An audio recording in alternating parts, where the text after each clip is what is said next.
Robert Sellers says it's a life of constant fear for those sleeping rough on the streets of Birmingham. A few weeks back, I got stamped all over by some drunken lads. They found it funny, and then one of them come back in the morning and says, "Sorry about that, mate, here's £40.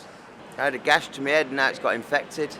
And he just thought it was all right. He'd stamped all I was bleeding and everything, and he thought it was all right just to give me £40 and think it was all right, which has caused an infection through my whole body to my legs. Yeah. I'm in a bad way.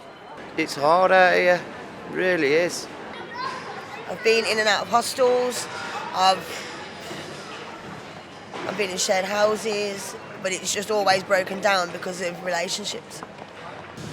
Stacey Moran says her whole life fell apart over about 4 years. She now sleeps on the street because she lost her home. No one should have to live like this. What sort of things have happened to you? I've been woken up by getting booted in the back by 3 drunk men. I've been urinated on. I've been assaulted. I've been verbally abused. I've been robbed. I get robbed every single night. There's not one night that I go to sleep where I don't wake up and something's missing. Nathan Eversley says he's ex-army, but he's shocked by the things he sees here in civilian life. I was asleep and someone dragged my feet, and I woke up outside where I was asleep, and I was like, I don't know how long I've been there, but like I had a cut on my eye, and you got to sleep with one eye open and one ear open, basically. Yeah. Like you got to be on edge. And do you feel on edge all the time? Yes. Yeah. It's disgusting.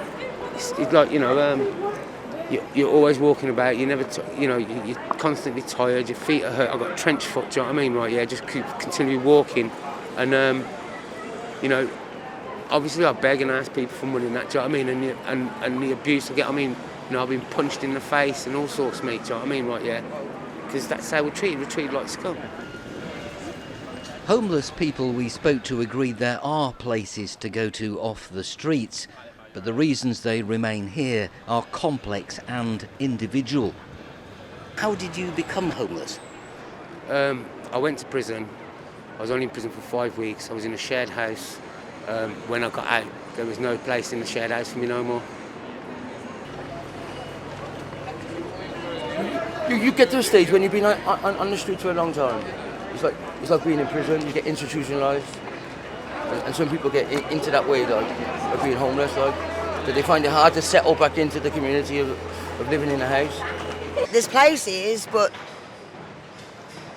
some of the homeless are selfish and choose to keep their rooms open in hostels while sleeping out on the streets, which is not right, because then it's not focusing on the people who are genuinely homeless that want to get in somewhere.